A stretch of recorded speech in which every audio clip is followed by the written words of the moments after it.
Welcome to G's Backstage Pass. Today, my guest is Marissa Eigenbrood. Welcome. Hi, thanks so much, G. I'm so excited to be here today. I can't wait for our conversation. If it's anything like the last one, it's going to be pretty great. Great. So, aside from being the senior VP of publicity at Smith Publicity, who Mhm. is Marissa? Hmm, such a loaded question. Gosh, no, it's a great question. Thanks. Well, I am. I do always love to start with this, and I'm actually a quite a tall lady.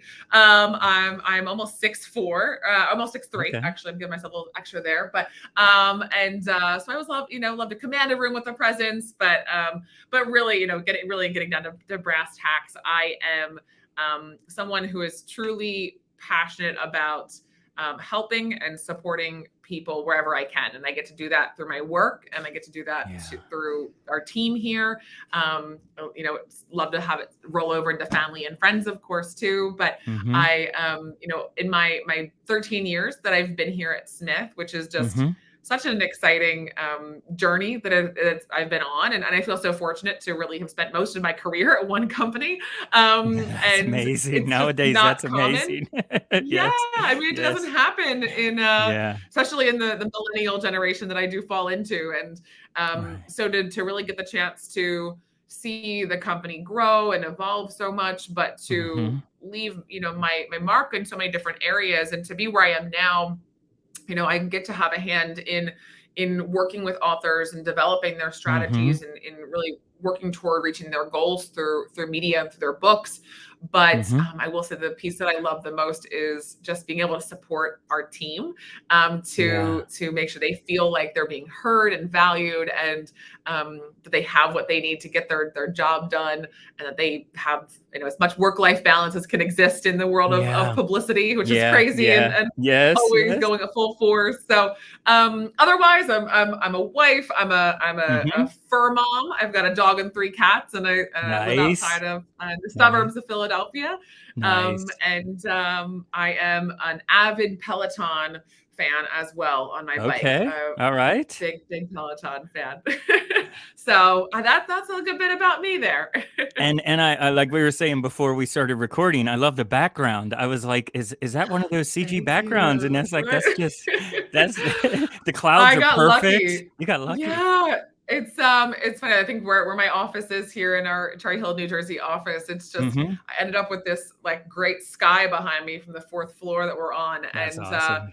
if I tilted the screen down a little bit, you got a view behind me. There's some nice little Cherry Hill neighborhoods, and I think you can see Nice. the main Nice. 295 road out there. But the clouds are yeah, they're nice to see as I'm Good. on Zoom all day in the background. I don't get to look at them the other way, so it's great to see them Right. this direction. Right. So let's talk about growing up and how that Mm. shaped your life. Hmm.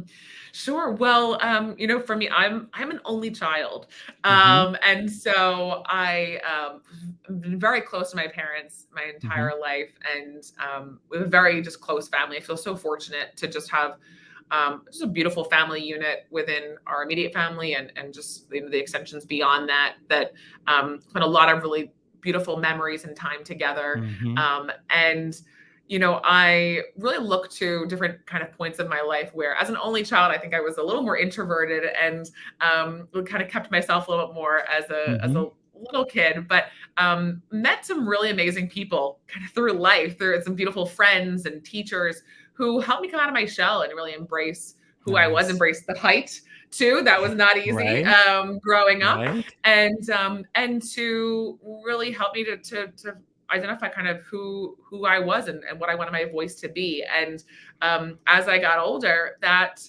really started to kind of shape then as I thought about my voice. It was like how, Mm-hmm. I got really excited and passionate about communication and what Right. that looks like, and how you connect with people through the way that you write and you speak to them. And that kind of led into some fun little gigs. I was a writer for the local newspaper in high school. They had a teen section, Nice. and that was one of my Nice. first kind of gigs. I also kind of always had a little bit of the business bug too. I started my own babysitters club back in eighth grade, and Nice. See, entrepreneur yeah, at a young right. age. Yes. So, just always again, thanks to those who really encouraged me to get out there and share my Mm-hmm. skills and my voice, was able to do things like that. And by having some of those experiences I had going into high school and with writing and such, Mm-hmm. I realized I just had such a passion for it. But what I really loved was, just kind of communicating in a way that was succinct, was to Mm-hmm. the point, was just grabbing people's attention. Right.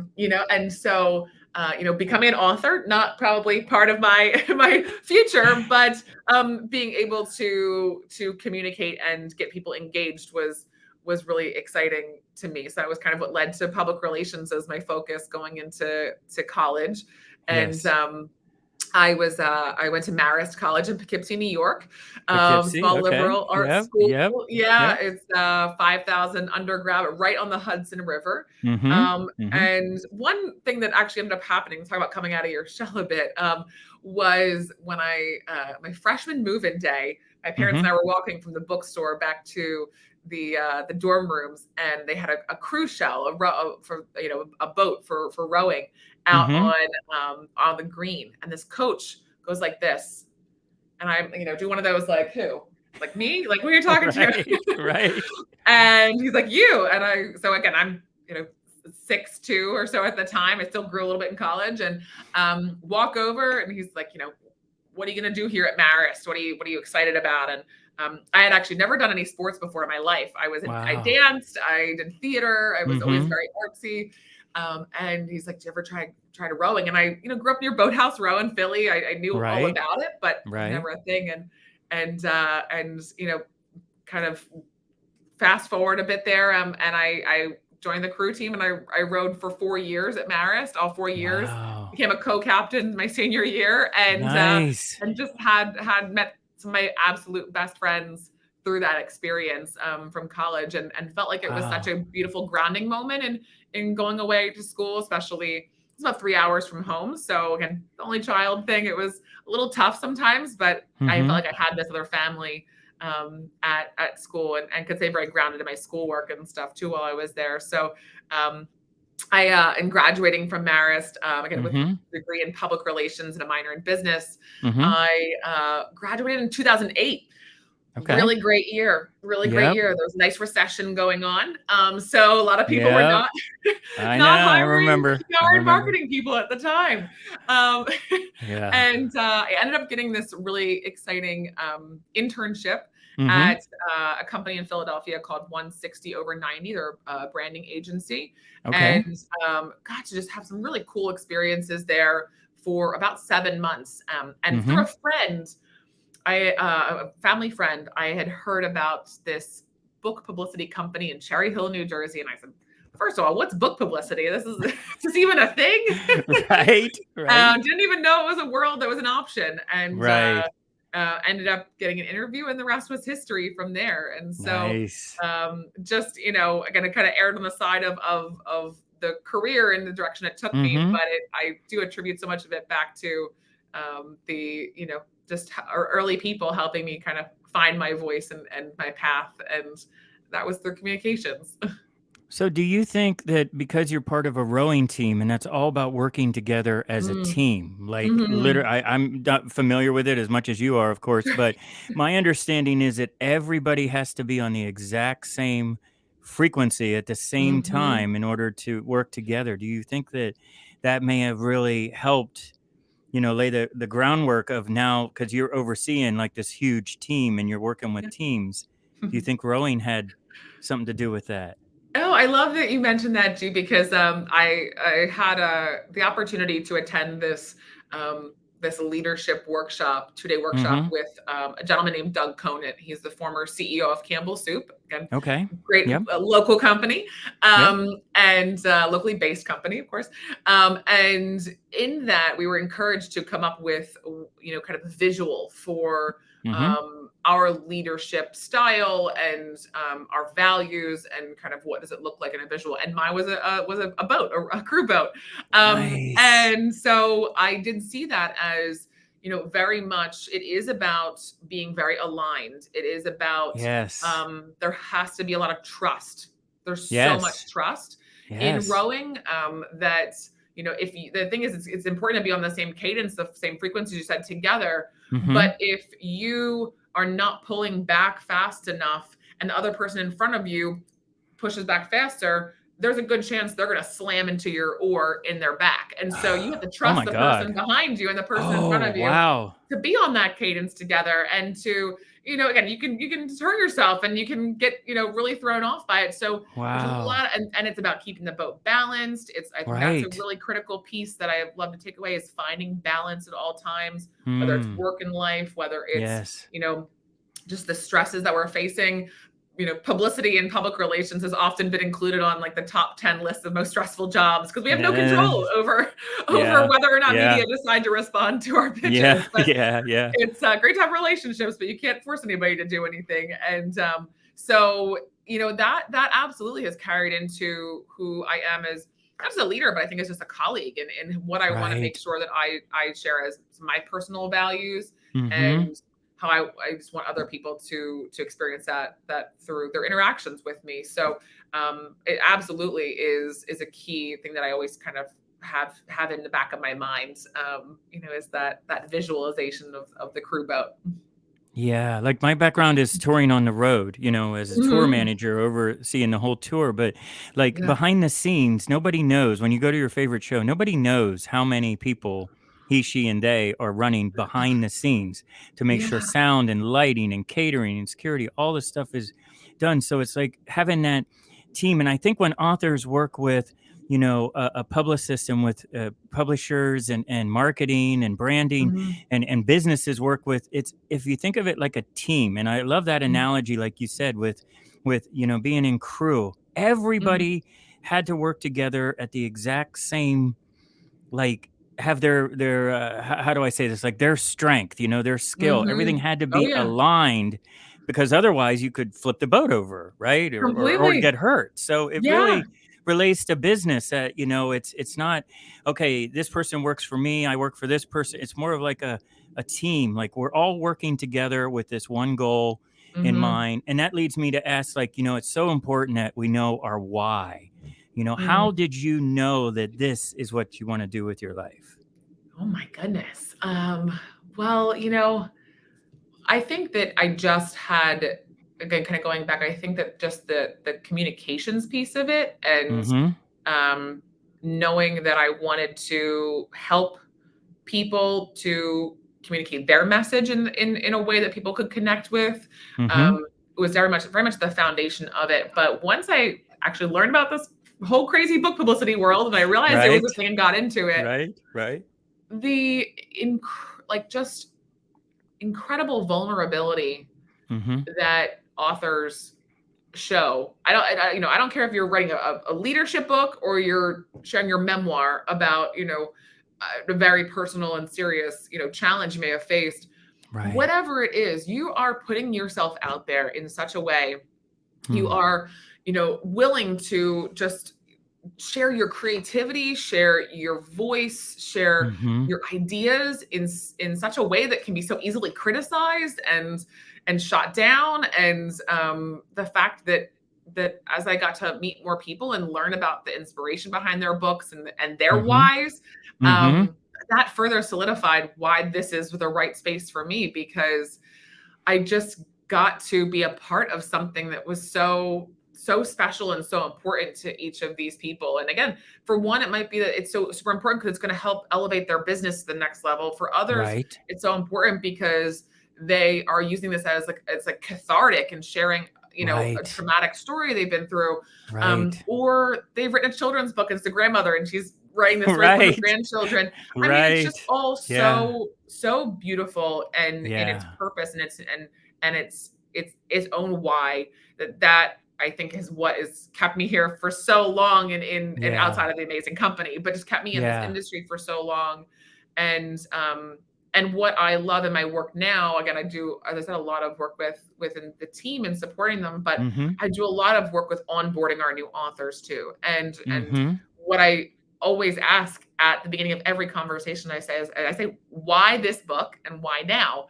And Right. I love digging into that with them and just making sure that the goals and the vision they have are aligned with how we can best help them, or how we can best suggest others to add into their team too. Because exactly as you said, Right. we are not the end all be all. It is about a puzzle that you're building out. You want to fill in all the right puzzle pieces and the right Yes. team. And we love to just help. I also identify some of those other teams that should be involved as well. But yeah, Yeah. that's definitely been a big part of why I have stayed in this industry for so long and don't have any plans to go anywhere anytime soon too. Well, let's congratulate Smith Publicity. 25 years. It's incredible. That's I mean, incredible. 25 years, like 1997. What was going on in 1997? You know, when Dan Smith had this Yeah. wonderful idea. And I think that's also such a beautiful piece of it too, is like our foundation story is our the why of why Smith began. And that was Mhm. that Dan, our founder and our CEO, and I just saw him Mhm. walk by my office a minute ago. He's still very much here and active. Yes. You Hi, know, Dan. he he saw this amazing space that was growing rapidly in the publishing industry, and Mhm. that was self-publishing. Yes. But yet, self-published authors didn't have representation in a lot of cases. It was that if you were a traditionally published author, you were you either had in-house support from your publisher, or there were a lot of great freelancers out there or other publicity companies, but they primarily only supported traditionally published authors. And the Right. self-published came with a stigma a bit to it. It came with this, is it the quality? Is it worthwhile in sharing? And Hmm. what Dan really saw was that, maybe the book may not be reviewed in the New York Times book review section, Right. amongst all the traditionally Right. published books, but there's still a story and Right. ideas and such to share here, and Yes. that still deserves to be shared. And so, very much built into our DNA from the very beginning was, how do we start to share those stories beyond just getting a book review, beyond just getting book centric coverage, but how do we make Right. sure that we can really get someone out there through interviews and articles and just sharing Mhm. their stories and such. I remember one of the first projects that I got to work on was, and my very first campaign was with a gentleman named Dr. Owen Sermon, and it was called The Other Mhm. Side of the Bed. And he was a healthcare professional, and his wife became very ill. And so he had to Wow. move into the Wow. caretaker role. So he wrote this beautiful memoir. And I remember just, did we get a lot of reviews for the book? No, but what we did get was a lot of great opportunities for Owen to talk about his story, to share the lessons he learned from, being a caregiver and a physician and Yeah. advocating in both ways. Yeah. And alongside all of that coverage came author of The Other Side of the Bed as part of his credentials. And so the book's still very Right. much included. And so it's so exciting to see that we were founded on that, and we've grown, significantly over the years. Yes. We've got a team of around 30 individuals now, Yeah. and we are working, much more prominently with traditionally and hybrid published authors, still very much some self-published as well. They've a very special place in our hearts and always will. But the landscape has changed to move more in that direction of the author voice elevation, the focus on the stories and the expertise, with the book as that supporting resource. And so it's just exciting to see that what we have always done and always done well is just really being celebrated even more so in today's media landscape. Wow. And we talked off camera about, like, I saw something on LinkedIn that said there's over 2 million books being Mm, released every year. And then we yes. we had this great conversation off camera. I like to share with the audience. We talked about how, media has changed and how media is Mm, changing. And I'd love to know your thoughts on what do you see as the future of media. From we came through the mm, pandemic, which created the whole Zoom sure. and the whole sit in your home office and on your phone, and all the Oh my gosh. technology is there to do it. But what do you feel like is the future of media? Hmm. Yeah, I think that the future of media is really going to continue to develop in a lot of ways that other spaces have too. Like we've seen Mhm. publishing even develop in these ways. And I think it's just going to continue to niche down. I think that Mhm. it's just going to continue to create more and more, like really special pockets that you can find what you're looking for. And I mean, a beautiful example is what podcasts have done. What Yes. podcasts have done is they've created these channels where if you're looking for very specific information, if you want to learn how to be a better manager, or if you want to listen for an hour to true crime murder stories, like you will find multiple options for either of them. Right. Right. And what's great is you're not only going to get that, but you're going to drill down even further. And the true crime stories, there's going to be a podcast about, the Midwest and stories from the Midwest. You're going to find one that's Right. all about survivors. You're going to find one that's all about this.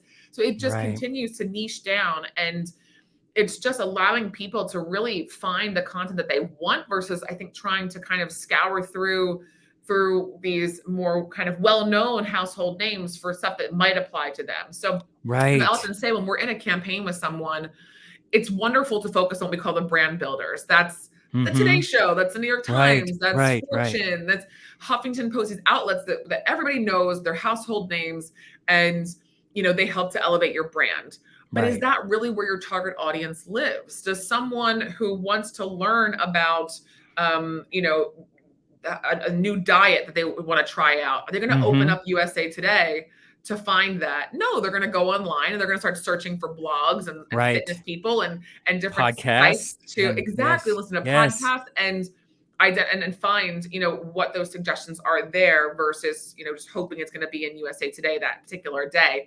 And so again, those brand builders are so important, but the audience builders, really targeting where your audience is and living Mm-hmm. and getting their information, is, I think, even more critical today than necessarily getting just across the board, on a bunch of brand name outlets. The brand names, again, very important still, but Right. important to have Right. that balance. So I really think that the media, and it's so incredible to see what social media has done to niching Mm-hmm. it down, Mm-hmm. creating all of these exciting, like with the book world, Bookstagrammer accounts, and what Book Talk is doing for conversations around Mm-hmm. fiction and other genres. And so I think that people are, going to continue to, like, on the consumer end, being able to find what they're looking for. But I also think that there's a lot more opportunity for more people, to continue having a voice Right. and sharing their knowledge and sharing their ideas and their opinions and insights, and building a following around that. And it doesn't have to be just about trusting, you know, just this one publication, this one magazine for those insights, but being able to connect with others. I think what's also going to be really important moving forward, it's so critical now, but I just see it only continuing to grow more, is just the relationship that people have with the person behind the product, whatever it is. Again, it's Mm-hmm. critically Mm-hmm. important now, but it's only going to continue to be more important that again, in our case, the author, that they be out there, they be front and center, and that Mm-hmm. people build trust and connection Yes. with Yes. them. It's rare that someone just goes and purchases a book. I mean, I think fiction's a little different, but especially in the nonfiction world, it's Right. rare that you just go and buy a book. Maybe again, you're hearing some good things about it through the media and such, but most people are going to go and find that person on social media, check out some Right. of their posts, see what kind of content they're sharing, Mm-hmm. maybe sign up for a newsletter if they have it. They want to Mm-hmm. build that trust and that consistency of kind of experiencing their content before they potentially make an investment, which would be by purchasing the book. And so just seeing authors continue to just get themselves out there through social media, through other marketing channels and everything, to just be able to connect with their audiences and get very open to being part of these more niche media opportunities. That's going to be really Mm-hmm. important for the future of authors in media and experts in Mm-hmm. media too. Do you think that, I mean, because before the pandemic, like I said, my background music, we did a ton of Hmm. TV interviews in studio with the Hmm. band or radio Yeah. station in studio. Everything was in studio, really wasn't done online because, and then after, the pandemic and Zoom and everything, you can sit in your home office and do like multiple interviews with Hmm. many different media outlets, without really having to go into the studio. Do you think that's still going to be what the future is? Is that we're going to be working remotely? I want to talk to you later on too about working remotely with a team. But like for the author who's doing interviews, do you think it's going to be more like sit in front of your computer in your studio and your great background that you have there? and then do multiple interviews, or is it still going to be more like go into the TV, go into the radio station, one Yeah. on one? I think it's gonna be very hybrid. I think it's Yeah. I don't think it's ever gonna go fully back to what it was before. Mm-hmm. Which from a publicity perspective, we're very thankful for, because it was a lot of time, a lot of Mm-hmm. expense for Yep. authors, for publishers to, Yep. go on these cross country tours, and to, Mm-hmm. and again, it's wonderful to be able to be in person and talk about your book in Chicago or LA on their morning shows and everything. But Right. yeah, it adds up very quickly. And, I think that unless you really need to be in person for something, which even I've seen like cooking segments have been virtual and gone off beautifully. It doesn't Nice. have to Yes. be in Yeah. person. Yeah. There's a little bit of certainly a more connection that's developed between the hosts and the guests sometimes when you get to be in person together. I have, we've certainly noticed that some of your national shows, the Today Show and Mm-hmm. such, are going back to more of the in studio. But I just Mm-hmm. think that across the board, there's just going to be a lot more openness to virtual opportunities. I think with regional TV in particular, Mm-hmm. they're cutting down on a lot of potential expense and such. And again, on the other side too, of just having to have people in person. So I do think it's going to continue quite a bit with that hybrid approach. And what's really interesting too is if you kind of take that over into the event space as well and the Mm-hmm. speaking world, I think what a lot of companies and professional speakers alike are just realizing is that there's so much more opportunity when you're not just kind of going in for a keynote, when you can talk about doing a virtual workshop and Right. virtual breakout sessions and different things Right. too. And I think that there's certainly a little controversy around should you still get your full speaker fee if you're virtual, and the same work has Oh, to go into it the and same such. work. Yeah, I'm gonna side with the yeah, speakers on that. You're I paying for know, the right? gig. You're paying for the. It doesn't matter if it's on the computer or not. Yeah. Go Yeah, ahead. Yeah. so there's some Yeah. controversy there, but Yeah. I do think that it's really exciting. It's creating a lot more access. It's even Mm-hmm. again there we're seeing like bookstores or libraries having virtual events, and before you had to Nice. rely Yeah. on just the people in your community to come out and attend, and now you can open it up to anyone across the globe who wants to tune in Right. and be a part of it. So it's exciting. It's creating a lot more access, and I do think that certain things will shift to more in person than where they have been over the last 2 years. But Right. I think we will remain hybrid to a degree in a lot of other opportunities. Even there were certain podcasts that we would coordinate, and they would only do in person interviews. Right. And Right. I think again that's just showing people that hey, we can have just as good of an experience, and you can have access to more people through And that too. people want to hear the message. And I think now with the Hmm. pandemic, the technology of how they get the message isn't as important as they get the message. Like, Hmm. like you said, Yeah. you can do virtual, book signings essentially, right? I guess, Right. but like virtual book events, you can reach people all over the world that normally in a regular book event you would be limited to how many people in that city came out at that Exactly. time. So it really opens up. And well, now we're going to talk about the real deal. Like this is Backstage Pass. This is no fluff. All This is right. the real deal. Okay. We just mentioned that, earlier, there's over 2 million books being released a year. That's just Mm-hmm. in 1 year. So we're going to Wild. talk about It's the wild. real deal. Why do authors? Because I hear this from a lot of people. Everyone's like, "Well, I don't have the budget. I don't," and I get that. But it's Mhm, like you need a team. So I want to mhm, hear from Marissa, the senior VP, why authors really need a publicist. They need Smith Publicity. They need a team to really mhm. cut through because you got 2 million potential Yeah, books out there. You got to cut through if you're even going to get a shot at getting noticed. So right, yeah, the floor absolutely. is yours. Well, thank Yeah. you. And again, we would love to work with as many authors as possible, but I will say Mhm. just in the grander scheme of things that Mhm.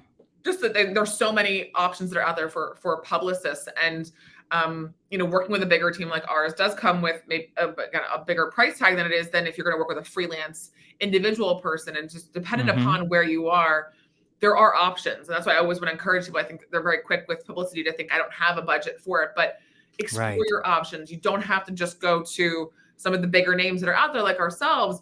And there's a great website, Reedsy, Reedsy, that gives really wonderful connections to editors and designers and Right. publicists and social media and digital marketing experts that work on more of a the gig economy and the contractor or Right. freelance basis. So Right. just before I kind of get into the reasonings for it, I just want to I love for people to just be informed and know that you have options. It doesn't have to Mhm. just be that it's the big dogs like us and nothing Right. else after Right. that. But Right. again, we want to have those conversations and be considered for getting a chance to work with all different authors. And Mhm. I think that in building out that team, the number one piece is really being clear on your goals of Yes. in releasing your book. Publicity will help a lot of different goals, but Mhm. if your goals are to just sell books, publicity is a great way of building awareness, but it's not always a Mhm. direct correlation to like this, that X interview or X review will lead to X number of book sales. When Right. you are really Right. focused on book sales, I always encourage, as part of that team, really looking at social media advertising and other direct to Mhm. consumer strategies that are also Right. going to round out your plan and get you directly in front of the consumer a bit more than with publicity. We've got the media as our middleman, between that. Mhm. So I think with publicity, the really great benefits are that elevation, that support and confirmation that you're getting from Mhm. media to say you should pay attention to this book or to this person at this Yes. time. Yes. That's the one big difference between publicity and marketing, and your marketing channels, your social media, your website, your newsletter, Mhm. all these ways, is that the biggest difference is that marketing is direct to consumer. You are speaking directly to your intended book buyer or decision maker, whoever you're trying to reach in that way. Right. We have the media as our middleman, so we have to go through them to get there with reaching the consumer on the other side. But by having the backup of that media, by that media being convinced to say, gosh, I really do have to share this book or share this person, Right. that's just this platform elevation for the book, for the author, that you're not going to get anywhere else, because any marketing channel, you're controlling all of the language, you're controlling the narrative of all that goes Right. out through your social channels and everything. But with the media side, the media is controlling that narrative. So They if they're backing it up, they're excited and they want to share it. and I think it's really important that people, like you said, have a realistic plan, realistic goals that, Hmm. like are very realistic at the very beginning, and then, assemble the team Absolutely. and work together. And then when you get that goal, you accomplish those goals, you're like, okay, anything else is bonus then. All right, getting on the Right. Today Show, that's a bonus. But because like you said, and it's great. And I've seen, a lot more experience with media than I do. I just did it from the band side going in.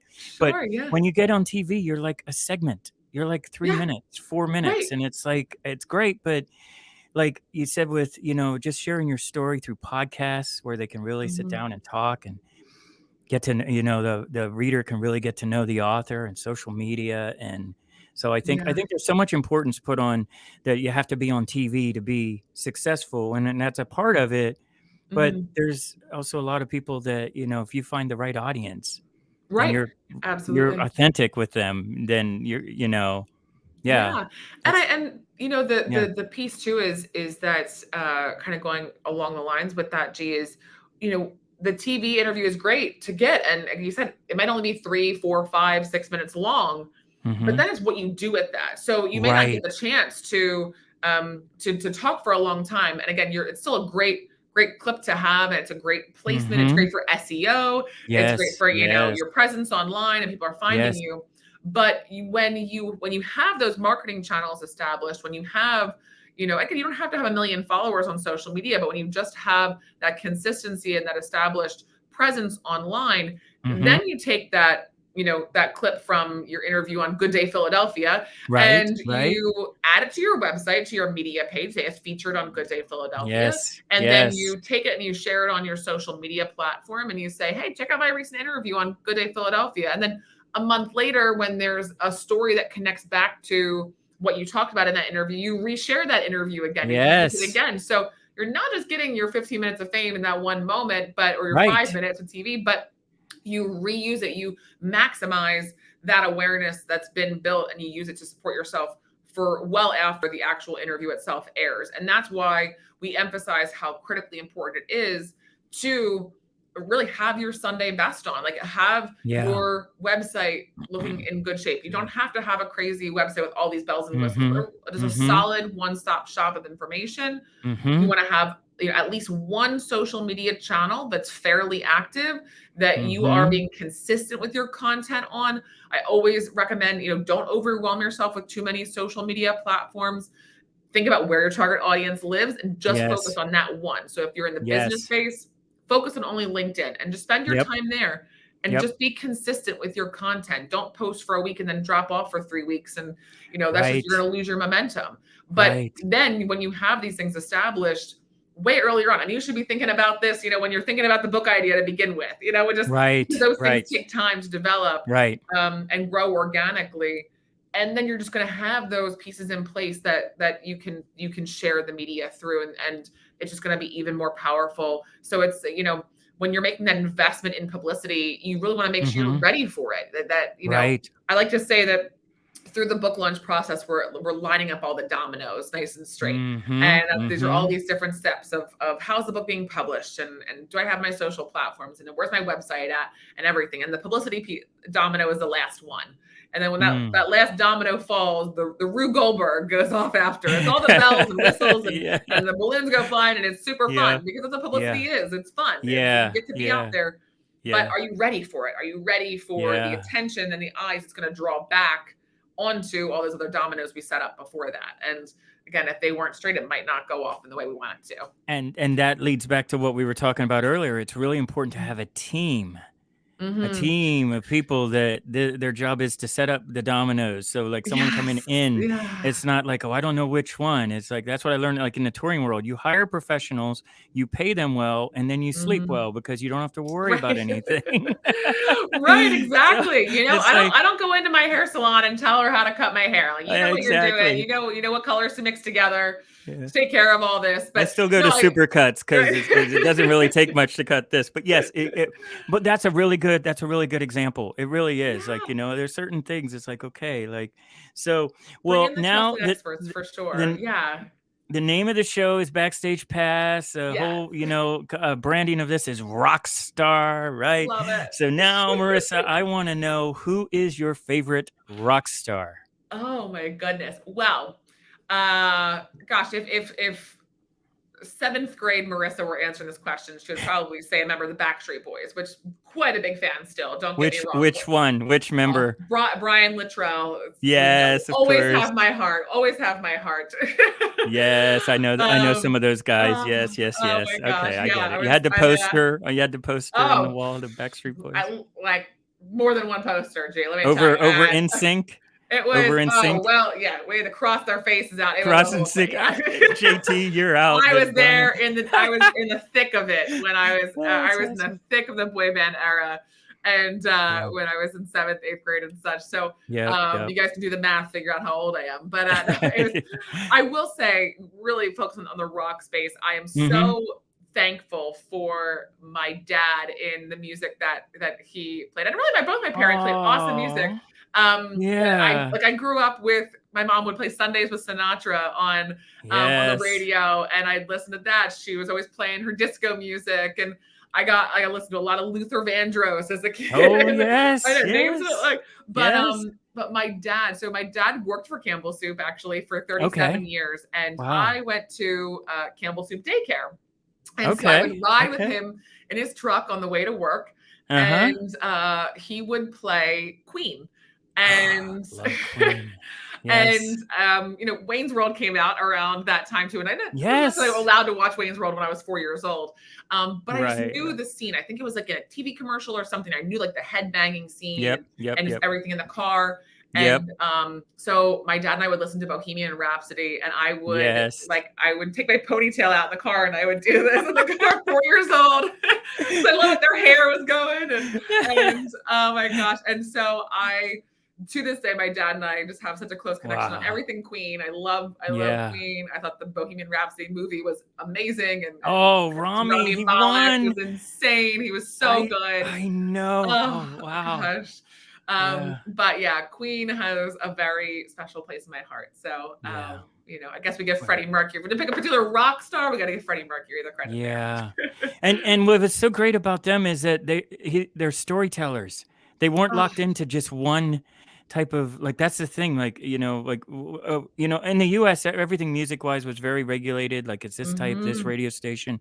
Over in Europe, it's not regulated. I mean, it's like they'll play Queen, they'll play Beatles, they'll play, Madonna, and Mhm. David Bowie. They don't there's no, like, they mix it up, right? Queen, you can't Yeah. really put your finger on it, like, "Oh, they're the rock, they're this, they're an opera band." I mean, how do It you was incredible. I know, it was just incredible, rock just opera, yeah, like, rock opera. just in yeah, it was so cool just to see. Again, you have to give the same time period to think that, like, Elton John is coming out at the same time, and the Yeah, Beatles and yeah, everything, that there's just people who were just so free to be so creative yeah. during the time, and, maybe not necessarily be themselves fully and how creative they were being, but at least through Um, their music were allowed to express at themselves. least things have changed And now, but yeah, yes. back then but the best Not songs yeah. came out of their Oh, struggles though, didn't it? I mean, like, it did, and I just yeah, I mean, gosh, you literally go through, like, just some of the biggest Queen hits across the board yeah, and, like, Under Pressure, like, and yeah, then,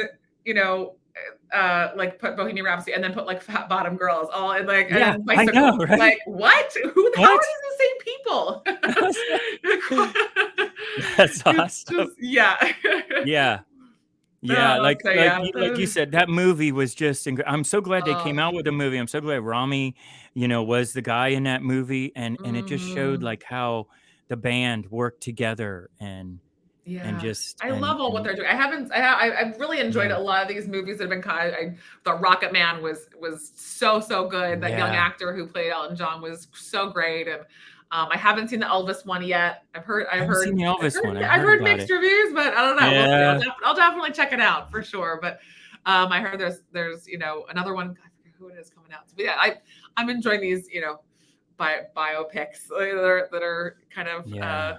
telling these stories. And I hope that I know I heard recently that Madonna wants to do her own. She said, I don't want anyone telling my own story, especially another man. So she's gonna do her own.